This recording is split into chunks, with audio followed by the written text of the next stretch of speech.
everyone. Welcome to our podcast, Enter the Vortex with Carol and Aaron. Yay! This is our first episode. We'll see what goodies come out of our mouths and into the ethers. Yeah.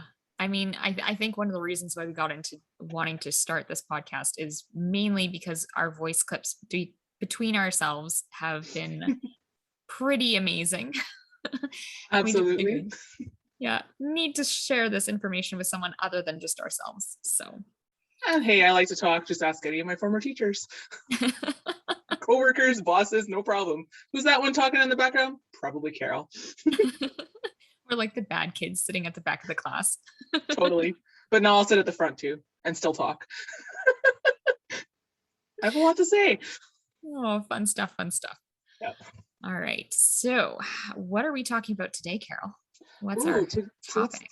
Let's talk about our origin stories. Let's talk about why we want to get started on this, what brought us into the metaphysical world, maybe some life experience, whatever other fun jokes come through. Sounds like a good plan to me. Do you want to start or shall I? You can start. All right.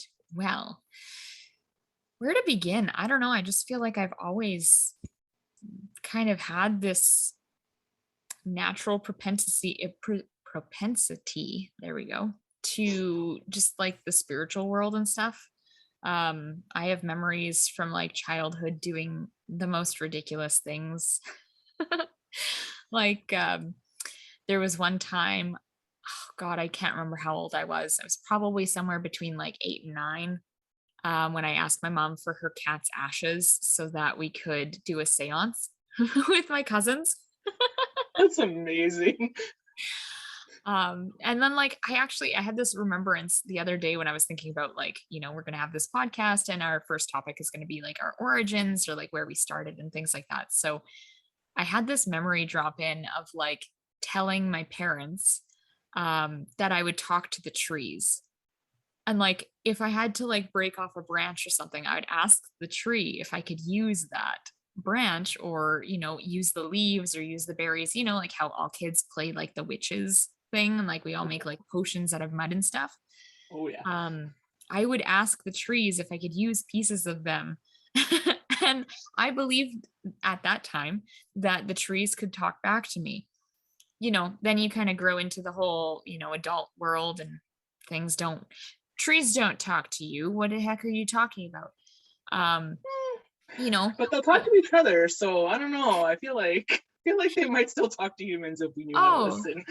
They totally do. Now that I have the lensing again, because like I'm sure you've done something similar where like, I was quite spiritual or like not even spiritual, but I was quite, I don't know, naturally gifted, or I had like these lovely intuition moments in my childhood. And then going through the public school system, you kind of get beaten, like that gets kind of beaten out of you or whatever, or I shut it down or whatever it is.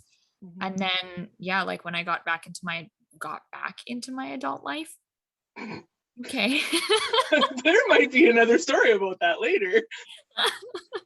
When I got into my adult life, I actually kind of rediscovered my spiritual side, and like it's always been something that I was interested in. I remember making like a little booklet of like witchy stuff when I was 12 and like trying to get into tarot and things like that, but just never really going too far until I think I was 23, I think, when I kind of rediscovered this world and started diving hardcore into it. I did like my first, I guess, welcome back to this part was going to Spirit Seekers, which is an event. I'm pretty sure you might be aware of it, but it's an event that no. Okay. No. It was an event that took place in our city that was run by, what is it, Muddy Waters Tours. Oh, wow. I think it was, yeah. And they put it on. It was a bunch of, people in the metaphysical spiritual community coming together for like they had like 2 days of conference. So they'd have like different events put on, and then you could have a table where you could sell your wares or your services. And yeah, that was where I met Rachel. That's where I met Crystal from Divine Clarity. And, I Mm-hmm. met a couple of other people from the metaphysical community. But at that point in time in my life, Rachel, well, I guess Rachel Stiles Mm-hmm. and Crystal were like my biggest mentors at that moment. And they kind of were kind of like, I don't want to say the gateway keepers because that's not what the word is, but they were kind of like my first mentors getting back into this community and this experience. So it was super cool. It's And then amazing. like, yeah, fast forward what, 7 years now, and I've accelerated so much, which we can get into later. But how about Mm-hmm. you? Wow. I would say that I think I did the mud pie thing when I was a kid as well. But my first like quote unquote, like here's where I really sound crazy memory was when I was a really small child and I went with my parents to the beach. And it was, I believe, the Delta Beach, actually, I think, because I remember being asked if I wanted to go to Grand Beach or Delta Beach. And and to me, as a small child, the word Grand Beach was terrifying. And I'm like, I don't want to be where the people are. Let's go where it's quieter. Which was it was a really lovely experience because it was a really windy, warm day and there was really nice waves and my dad had taken me out on the water. But my dad and my mom were back on the beach and I was kind of playing along the shore. And I remember there was like this little sandbar. And I remember standing and looking at this little puddle of water that was clear and like really, really still, even though there was waves. And I could see my parents off to the distance. And I'm looking at this puddle of water, and then this thing came to my like hearing. So I don't know if it was my guides or something, some kind of energy stepped in and was like, it's not only Jesus that can walk on water. All you have to do is remember how to change your vibration. And I was like, well, that's weird because we're not churchy. So even though I knew of Jesus, what that meant back then at like 7 or 8 years old, I was like, okay. So then I pretty much remember imagining what it would feel like to be the happiest possible person in the world, like really filling up my entire body with joy. And I put my little toe on the puddle and I didn't sink. And I remember kind of skirting across this puddle and I was like, okay, that's really cool. And then I ran to my parents, all happy about the fact that I like went across this puddle without sinking in it. I mean, maybe I was a delusional child, not sure. But of course, this is like the first experience where you get shut down, right? Because you go and you tell your parents something that you're proud about, and they're like, that's impossible. Like, because to them, human muggle life, like that completely blows their minds and they think that I'm crazy. And so you get that part of you shut down. But yet I was always fascinated, even as a small child. Like, I think I was a witch for Halloween every freaking year, except the years that I was a pirate, which is really, that took me all the way into adulthood, to be honest with you. Your Akashics are showing or what? Maybe my Akashics are showing a little bit. Yeah, absolutely. And my love for Johnny Depp. Yes, I agree. Right. But yeah, and then I kind of put it away for a while. And I mean, I had some religious influence as a child just because my next door neighbor was like my best friend. She was in catechism and all those things, and they were very like strong Orthodox Catholic. So I got all the teachings about having to attend church, which is kind of funny. And I mean, I respected the belief system, but I never really felt any attachment to it. And I continue to explore like the witchcraft stuff. And when you're a kid, it's all make believe to you. You don't actually think it's real until you get older. And in my late teens, my mother started reading the books by Sylvia Browne, which is like a pretty well-known psychic. And she had a friend that introduced her to Sylvia Browne, and then we started buying all the books. And I think I read every single book of hers back to front.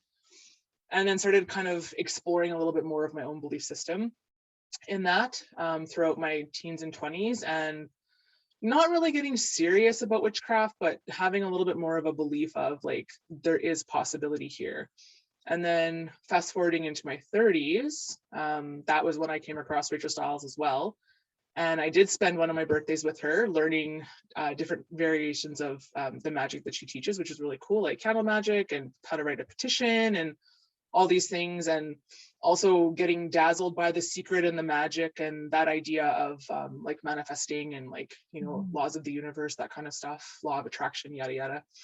And I started to put this stuff into practice. And then I started getting these things show up that I pretty much called in, and I was like, wow, like there might be something to this. Like there might actually be something of value that I can use in my life here. But also cute every psychic attack that could possibly happen at the time, and not having the awareness of that as well when it was happening. But now, like fast forward in just in the last year of acceleration that I've experienced along with you, having now the tools and the tricks and the tips to how to like clear yourself out of that and to recognize it and to like heal from that and be able to use those tools to help others do the same thing once you actually know what's really, really going on. So when I look back, like I think I've dabbled in a little bit of every belief system, even the religious stuff, because it does have some merit to it. But also understanding where the limitations are. And that has really propelled me to be where I am today, because I think that without that practice, I would have lost myself in my 20s. And I think I would have turned a really dark corner and probably not be here today to tell my story. I think I would have probably taken myself out. But it always was something that had brought me back to reality, or my own inner knowing of like, there's more to the world, there's more to your story, so let's keep going. So I would almost say that even though I didn't really have any specific practice in my late teens through to my 30s, like it probably kept me here. Like it was what, like spirituality to me and like the magic and all of that possibility was what really kept me out of the, or got me through, I should say, actually probably the darkest times of my life so far. Hopefully there's no more of them, because this last year's been a tower. Holy moly, has this been a tower event. But that's a topic for another day, that is for sure. Yeah. Yeah, that's really interesting. And I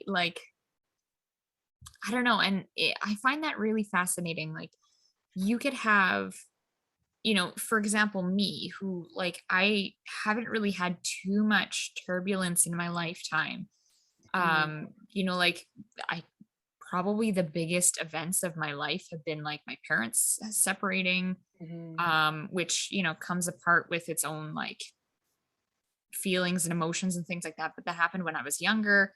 And then like the first major death that I've had in my life was like my grandma passing away when I actually like the day after my birthday. When I turned, God, did I turn 20? I think I was 20 at that time.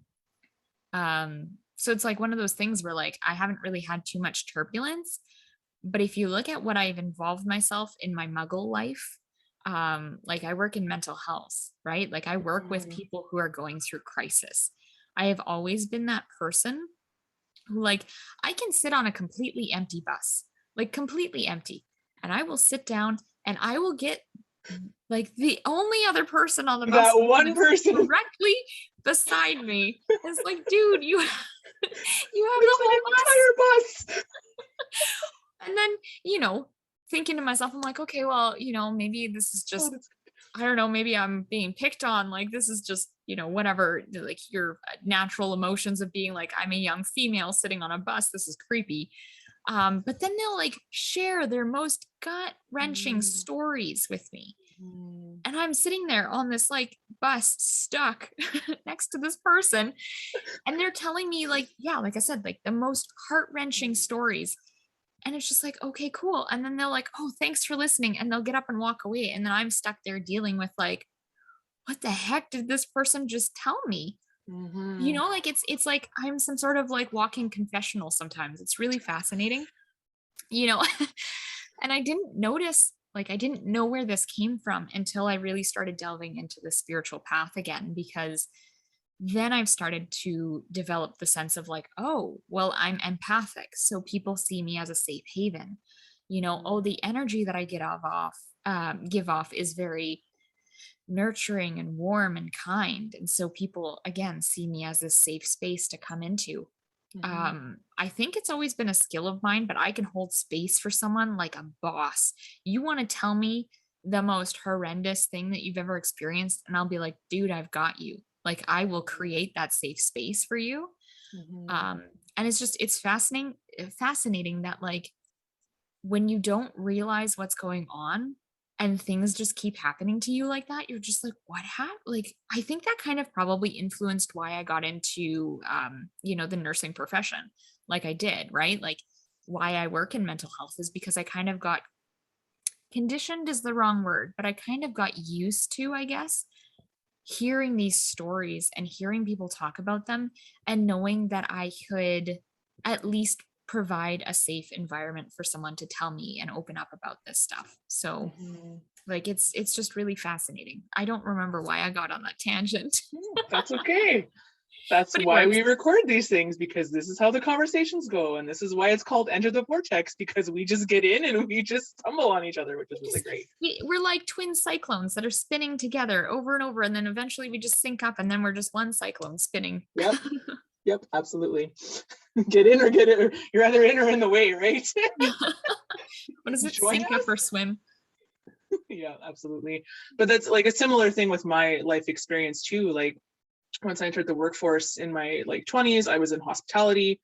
And cue bartender, what do you hear? You hear everyone's life stories, especially during last call when you're like, hey, time to go, guys. Like I would like to go to bed before 4 o'clock in the morning. Please GTFO. But no, like that's when you get the best juicy stories about what's going on in someone's life, or all the dramatic endings of the weddings and all of that kind of fun stuff. So I've always worked in public or with large groups of people. And then I decided for a little while that I would be a teacher, which I absolutely loved the job itself. I love the children that I worked with. Not a fan of the politics, but politics we can talk about on another podcast episode. We'll save that for another day. I need to be in a different mood for that. But again, like similar to your story where like like the classic bad kid, I was the bad kid in junior high. Like I think I flunked out of grade 8. So, and yet I went on to become a grade 8 teacher for a year. And those quote unquote bad kids, the ones that are labeled with the behavioral problems or the attitude problems, or just don't care about their academics. And I'm the one that they're the best friends with, because again, just by my nature, I provide a safe space for them to recognize so that I can see who they truly are and let that aspect of them shine through, rather than the expectations, projections, and judgments that their other teachers or parents or counselors or whoever have placed upon them, because they realize when they're around me, they can be who they really are. And I really wish that there was more of that in that profession. But I really find that there's a lot of people that are really stuck in their ways within that profession, and it makes it really hard for you to provide the space that these kids really need to thrive. And instead, they go into survival mode. And I get that, because I used to be a kid in survival mode. That's how I was like for pretty much junior high and high school. And I can tell you right now, when I look back on all of my teachers, I know exactly which ones were the ones that saw who I really was versus the ones that made my life a lot more unnecessarily difficult. So I think I had that inner knowing of like, I'm not going to be that teacher when I become the teacher. But unfortunately, the politics kind of pushes you out, because when you are that teacher that really wants to do better for your kids, but then you're stuck with all the red tape that's part of that industry, you either sink or swim, and I was drowning, so I had to walk away. But it had nothing at all to do with the kids, because I can tell you right now, they still have a piece of my heart, and they always will. So yeah, absolutely. Yeah, that could be a whole other topic of conversation, just about the respective like healthcare industry and the public school system and just teaching in general, right? Like I think there's so many jobs out there that are missing.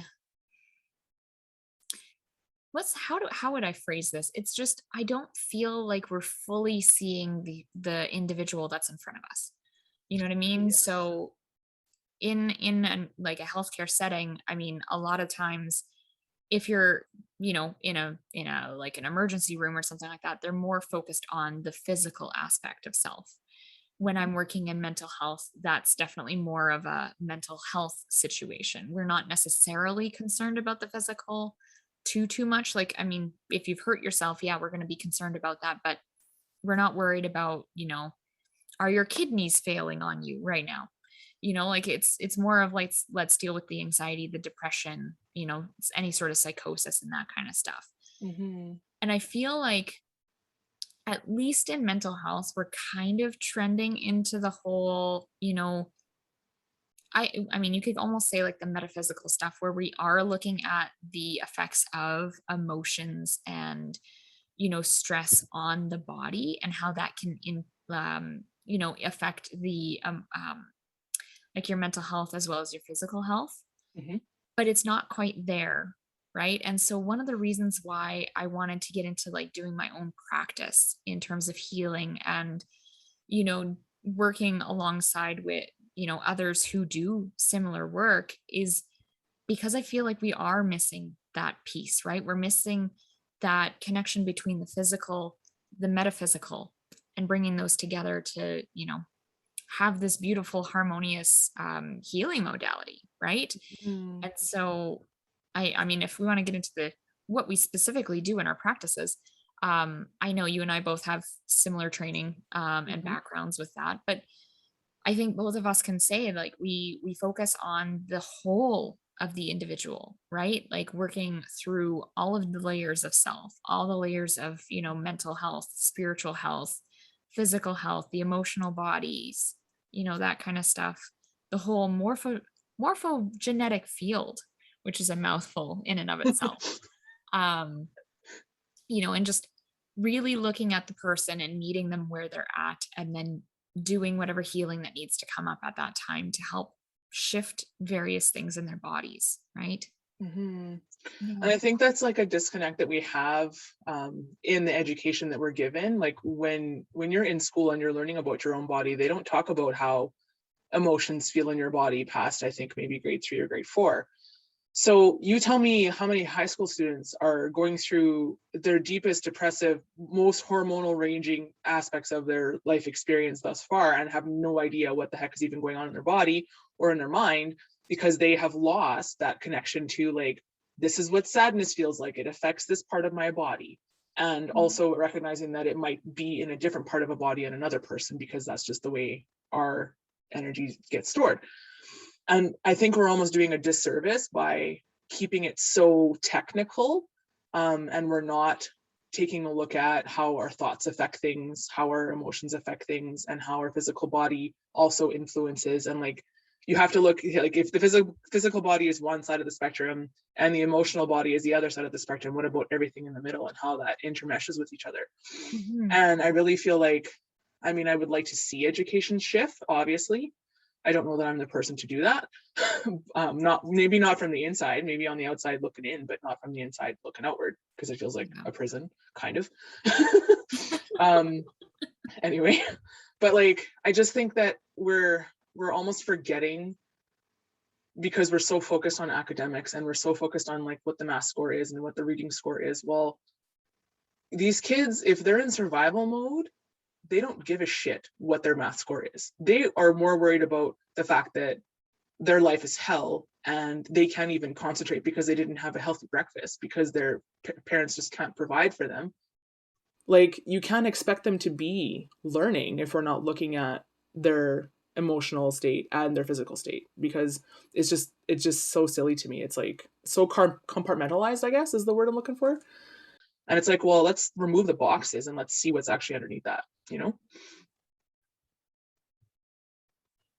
Yeah, that's very true. I don't know, dude. Like, there's just so much that needs to get changed up and, I don't know, broken down, built, rebuilt, whatever. Mhm. Yeah. I feel like that is starting to happen, but I think that's actually part of why I kind of intuitively checked out of education in 2019 and decided that was when, like, very late 2019 December, I was like, this is not for me, because I can't be my best version for these students based on the walls that they're trying to put me into. And Mhm. so I made that conscious decision to walk away, and then 2020 happens, and it was not long after, like 4 months later, and the whole world is like completely turned upside down and locked down, and everyone's spinning on their wheels and not knowing what's really going on. And it's interesting how my intuition has kind of always led me anyway, even if I'm not necessarily giving it the respect and honor that it deserves for how it's guided me so far in life, but it still does. Like, whether I realize it or not, that's what's happening. So I can see how, with what has gone on, especially in the last 2 years, with just the way the narratives have changed and what we're seeing, and with we're starting to see this quote unquote long-term effects of what has happened in the world, that it's really bringing to the surface all of those squeaky wheels, right? Like those things that need attention, those things that are broken, those things that need repair, those things that are no longer working in any industry, not just education, not just healthcare, not just politics, like literally everything. Anything that was hidden in the closet is being brought out right now, and the light is being shone upon it. And so it feels like chaos, but like I say, like, chaos is a catalyst, right? And if you don't have the chaos, you're never going to make the change. So you almost have to lean into that chaos and learn how to quiet your own mind in one way, shape, or form so that you can see what's going on around you from the observer mode and not from like the experiencer. Because if you're stuck in the experience, you've lost already. But if you can at least for 1 second even pull yourself out for a minute and be like, what's going on here? You kind of can see how the whole world is going through a tower moment. The tower card, good old tarot, right? That's essentially what's happening right now. And like for my own personal tarot moments, we'll definitely save that for another day because it'll be a great long conversation. But it's interesting to see that like how many things are being shown that we didn't even realize needed to be shown. Like I kind of feel like the current world stage is, especially with human rights, like all of those things that we thought were our protectors, like there's some loopholes in that, in the human rights thing. So I think my prediction or my intuitive hit is it's really just shining a light on what still needs to change. And I still see that trajectory of positive change. And like, yes, I still believe that our human rights are going to be upheld. It may not feel like that in the moment. But what we're seeing is actually where there is those loopholes that they can be quote unquote overstepped upon. And so I think that, again, we're in that chaos moment right now, but I still see some clarity coming from that because if we didn't know there was those loopholes, we can't make the change to make sure that those loopholes don't get abused in the future. But unfortunately, we have to kind of walk through it a little bit for the next few months, I think, before that happens. Yeah, I do agree with pretty much everything that you've said there. I feel like, yeah, we are in that moment of chaos. And I mean, moment of chaos, like literally it's been like what, 18 to 20 months or so, I don't know, almost 2 years. Yeah. You know, like it's been you can't even call it a moment anymore. But I also like, I don't know, that my soul has this weird sense about it where it's like, don't worry, everything will be okay. And then it just gets so lit up by all of this chaos that is happening. And it's just like, I'm excited by it because I think my higher self or my soul self or whatever you want to call it, I think it can see what the future is going to come or what the future is going to hold for us. And it's like, this is going to be really interesting. You just have to be like, you got to stay in that, like you said, the role of the observer, and you got to just witness things happening and not be so reactionary and really check into like, is what I'm feeling actually me, or is what I'm feeling like the collective energy? Is what I'm feeling just like the byproduct of me being fed all the, you know, the news and the media and all the information that's coming out and things like that, and actually just getting wrapped up in those emotions of like fear and survival and things like that, right? And I think, yeah, like I don't know, my soul has this weird like I keep going back to that meme of like the dog sitting in the room full of fire and he's just like sipping his coffee. He's like, this is fine. And that's how I feel like Yeah. for most of the last like couple of years, right? You know, and I mean, obviously, I mean, I was off on a mat leave when the whole world shut down when my daughter was 6 months old. And so I kind of was removed from it for a good half a year until I returned to work. And then it kind of became more like I've got to be more faced with this situation, which was just the strangest timing. Very strange. Like, why that period of time? I have no idea. Anyways. I feel like the mystery will reveal itself in the future. Yeah, like when my little dragon starts breathing fire. Yeah. Oh God. But it's really fascinating how like various events in my life have kind of led up to where we are here. And one thing that I keep thinking about, you know, is often like, if this didn't happen this way, you know, kind of almost like that butterfly effect, you know, when someone asks you, like, if you could go back into your life and, you know, say something to your younger self or, you know, change something about your younger self, what would you do? And it's like, no, you know, I've thought about this before, and it's just like, if I didn't take the steps that I did growing up, I don't know if I'd be in this point right now. I mean, granted, there's the potential that I could have been in a better timeline if I had made different changes in my life. But who's to say that would have been better for me, right? Or like not better, but like I guess better is a relative term. Yeah, I could have more abundance. Maybe I could be further developed in my spiritual gifts or whatever. But would I have the same lifestyle that I currently have, or the same, family dynamics that I currently have? Would I still have my daughter, that kind of stuff? Mhm. It's really interesting to think how like one small moment in your life could lead up to something so big. Mhm. So, yeah.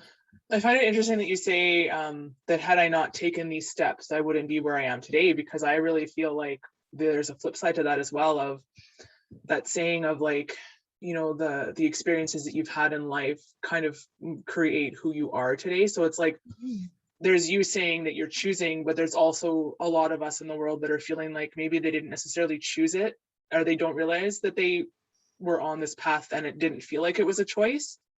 But it still informed who you are, because that's the whole life experience. That's how it goes. But and not to say that it's like proactive versus not, or like a victim story or not, but like for some incidences it really does feel like sometimes it wasn't a choice Mhm.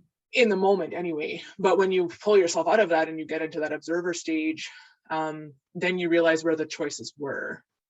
And either way, you came out of it onto the other side, because again, I wouldn't be here sitting here today if I hadn't come out of all of it. So I still had choice, even though it didn't feel like it in the moment. Yeah, I still had choice. The reason why I'm here today is because I've either chosen to do something or not chosen to do something. And that's okay. It doesn't necessarily have to feel like the tower moment, even though Mhm. when the whole world around you is on fire, if you're not the one getting burned, then you can see a way out. Mhm. And even if you are getting burned, that might like light you up a little faster to move a little faster, a little quicker, or make a little bit of a different directional change or whatnot. Yeah. But I think that's the beauty of our healing practice, that what we can offer for our clients, because we're in the role of the observer for them, and we Mhm. get to hear and see what they don't necessarily hear and see when they're telling their story. And that's when we get our little intuitive pings to ask, say more about this question, or ask more about that, or what's going on in your body here. And when you really bring it all together and you realize that you're able to give somebody clarity just because of your own life experience, like that's the whole reason why you're here, right? Mhm. Yeah, you may have had to walk through hell first, and you might still be walking through hell, but all you need to do is be 1 or 2 steps ahead to show everyone else the way. So Yeah. despite the Wow. chaos, it's okay. Like, I'm grateful for it, because I wouldn't be the rad person I am today if it wasn't for it. Yeah, that's very true. And actually, when you were talking there, I realized that you and I are on the like opposite sides of that polarity, Mm, because that is I've interesting. very much been an observer, or someone who's been able to learn vicariously through others. Mm-hmm. Both in like growing up, and then of course in my muggle job. And then it sounds like you're very much the one who has to be in the fire, walking the path of the person who has to go through all the hell to get through. And I'm just like, oh, hey, sipping my cup of tea. That's really interesting. How has this affected your life? Oh, okay. Note to self, don't do that. I wonder if we had a role reversal in a past life, and I was the one. I'll do it this time around. I got you. I got you, boo. I'll do it this time. I'm sure we have. That's something we could talk about on another podcast. It's just all of our Akashic stories. Yeah, no kidding. That'll be a good time. We'll have to bring some tea for that one. Sip Yes. along with us. Oh, that's funny. Oh, awesome. Yeah. So, I mean, I guess we should explain why we've kind of chosen this like enter the podcast, enter the vortex. Absolutely. Like, where did that come from? Well, for me, again, you mentioned earlier our voice clips. So Aaron and I even though we live in the same city, shout out to Winnipeggers, we don't live near each other, and life is chaotic and life is hectic, and it's not always realistic to be hanging out like beside each other. We'll be neighbors one day. We'll live in a commune one day or something. But so we spend a lot of time chatting via voice clips through our messenger, and she'll say something and she'll go off on a tangent, and then I'll come back at her, and we have this like running joke of like who's going to have the highest amount of voice clips before the person comes back. And I think we're at what, 21 now, and I think that's your record.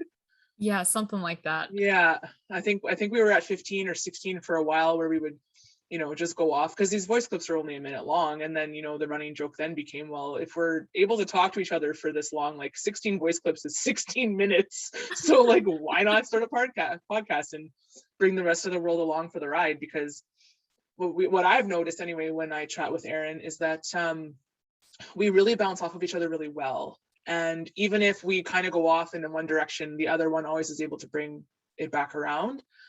And we just have this really cool, like, it does feel energetic too. Like, it really does feel like a vortex of energy around the both of us, where we're kind of swirling in and around and, like, creating different little ideas. And when the two of us bump up together with our energy fields and we create a third new interesting being, like, that's essentially what the root of this podcast is going to be, right? And the life experience that you have and the life experience that I have, like, why not? It's fun. And I get to hang out with a friend for a couple hours a day or however often we do it, and chat to the world about our life and relate to the listeners, and we'll see what comes of it. Yeah, yeah. And I totally do agree. Like, it's really interesting because I mean, I really wish that we could. Well, I mean, I'm pretty sure that our listeners will probably get to that point eventually. Like, we'll start. This is just like the beginning. We got to ease you guys in slowly. We can't just go Absolutely. completely off a left field too quickly. Maybe by the third episode. Maybe, yes. But yeah, like when one of us seems to be in a spin, or like, I don't know, I would always call it like a shit spiral, where like you're kind of in where you're in your shit and you can't see your way out, right? Yeah. Whenever one of us is in that, the other person's able to hold that space. And although we might say some things that kind of get into that shit spiral, we're always able to pull each other out. And like that kind of comes back to that visual of the dual tornadoes that I had mentioned earlier. Like Twin you're one twisters. tornado, yeah. What dual vortices? Yeah, I think the technical term might be dual vortices. Shout out to my 1 year of atmospheric science. That was something I'll never try ever again in my life. But you did it just for this podcast. Yeah, absolutely. I've just validated 6 months of university in one episode.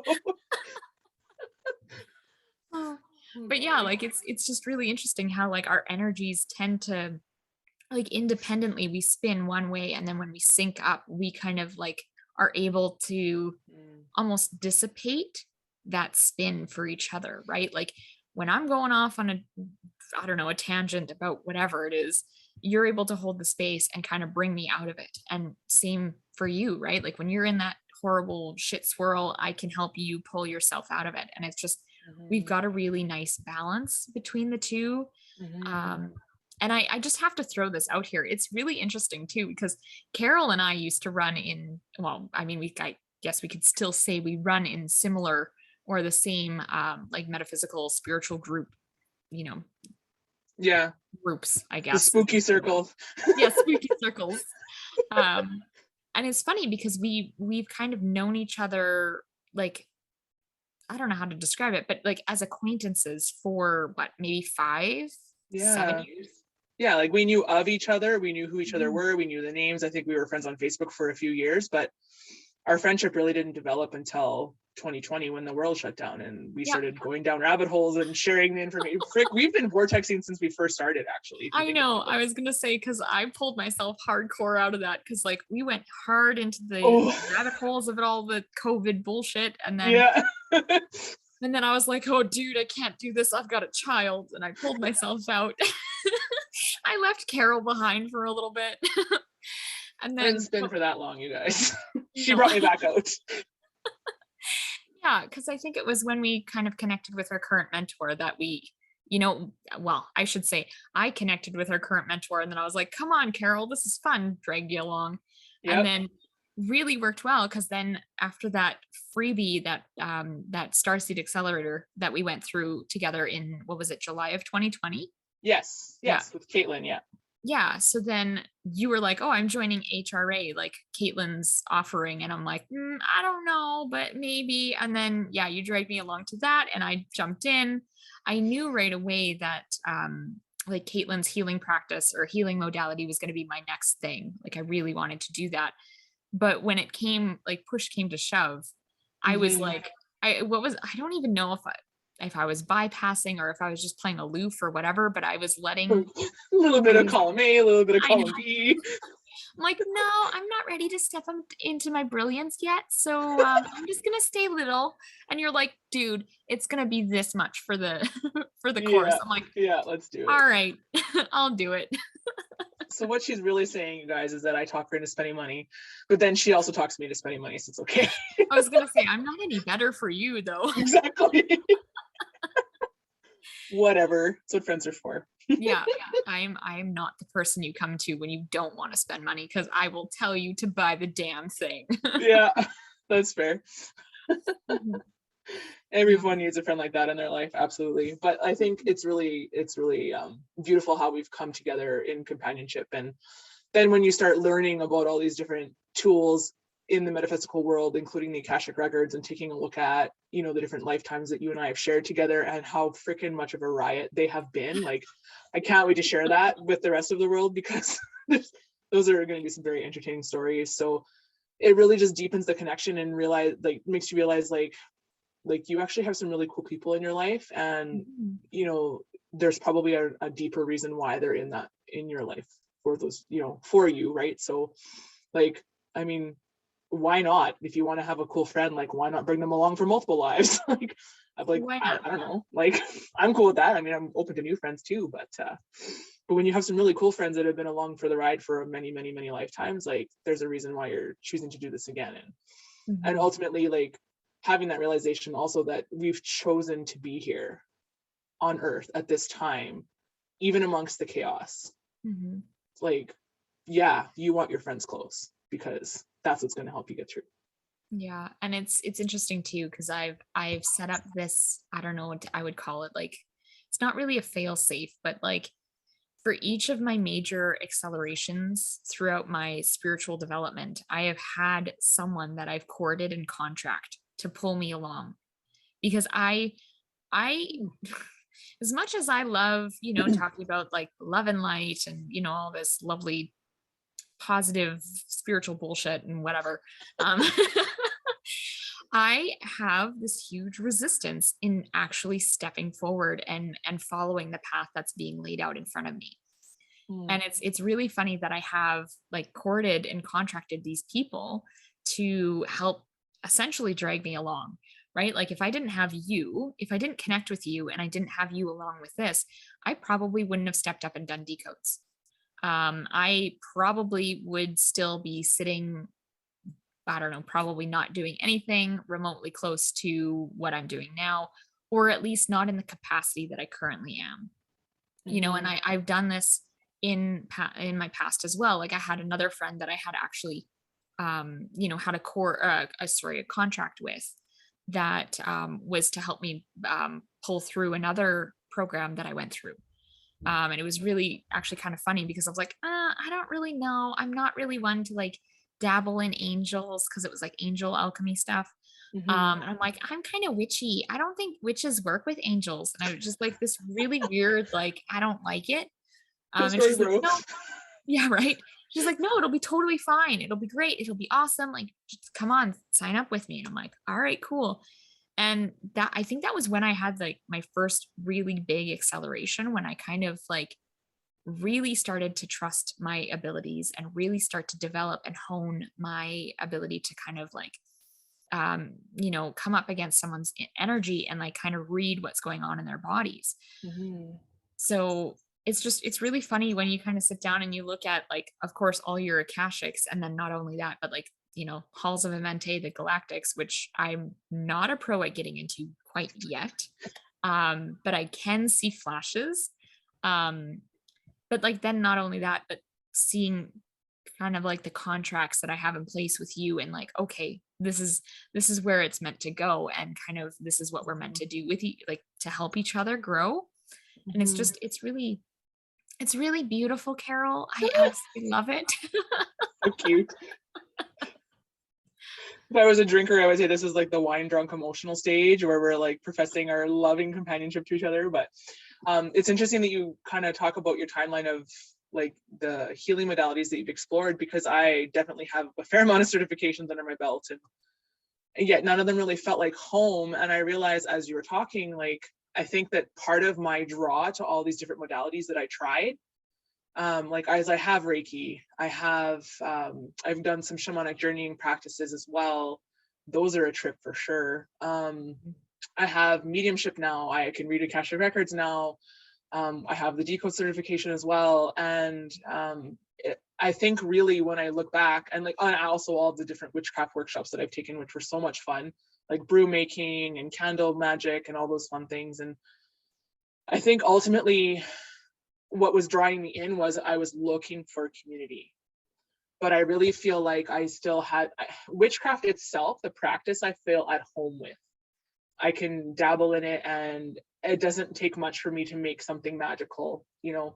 And even I can go intuitively on creating a spell or casting, you know, whatever I want to cast, or like honoring the directions, yada yada. But yet on the flip side of that, I'm also not a rule follower. I don't really love being put in that, you know, expectation. So I always say that, like, I like to know what the rules are, but that doesn't necessarily mean I'm going to follow them, right? But I was ultimately looking for that companionship and like the community, because that's essentially what witchcraft is based upon, I think. Anyway, like if the origin of it, the original blueprint of it was like just the way of life back then, like centuries ago. And you relied on your sisterhood, and you relied on the men, the hunters, the whatever, the warriors protecting the village and helping raise children, and, you know, making sure everyone is fed and educated and cared for. And that for sure was missing, a huge missing piece of my experience. And I found I've had connections, you know, like I definitely have connections with my Reiki instructors, like they're lovely, lovely humans, and like we still keep in touch. But I never really felt like home until, I would say, I started doing the more witchcrafty things. And when I think I met you physically in person, at a potluck at a friend's place for was it a full moon, I think, gathering? I I don't know if it don't was full know. moon as well, but I feel like it was like all of us, like kind of that like witchy vibe of a group of friends in our city. And it was like, it was great. And I was like, wow, I actually kind of feel like I'm at home. And yet you and I didn't really become friends in this capacity until a few years later. And it's like all of those little things that have happened in my like mid-20s till my mid-30s have all lined up to bringing me to the actual right relationships and friendships that I need, so that I can accelerate and push myself forward into stepping into the power. And like, I'm cool with bringing someone else along for the ride, because if I can step into my power, there's no reason why you can't either. And if you're struggling, well, then I'll give you the hand up, because that's what community is about. Exactly. And I feel like I was missing that in my 20s, but now that I have it, I'm like super grateful for the community that we have. And 5 years ago, I couldn't say that, but it's super cool to say that I know people in the UK, I know people in New Zealand, I know people in Australia, I know people in the States that I would have probably walked past at like Six Flags and never known before. But now I'm like, I can't wait till we can travel again so that we can hug these people, because they've become like part of the family kind of thing. So Hmm. Yeah, it's so great that, I don't know, like the amount of, yeah, like you said, like that sisterhood, like that community that has been mhm. built is so, I don't know, I don't have words for it. Like I could talk to you about like, oh, it's so great, it's so lovely, I love it, it's great. But like the Mhm. actual energy behind it, I don't have human words for. It's just, yeah, I don't know. It's like finally coming home and knowing that you are supported and you have like that group of people around you that, like, no matter what kind of situation you're walking through, they will be there to help guide you through it or to hold space for you or whatever it is Mhm. that you need, right? Or call you on your shit, which is what I'm known for. Yes, yes. But I do it lovingly for the most part, unless you need that cosmic kick to Uranus. Yeah, so I don't know. It's a really great time, and I'm so glad that we were able to, come together in this lifetime and, Mhm. be able to experience this entertaining chaos over the last few years, Yeah. together. At least we have each other to keep ourselves sane. Or not sane, but we can plot for funsies. Yeah, we definitely can. But yeah, anyways, I don't know how long we've been recording now, but I think we should probably wrap it up so we don't Yeah, ramble on for hours upon hours for 50 our first minutes, episode. 50 minutes. So yeah, absolutely.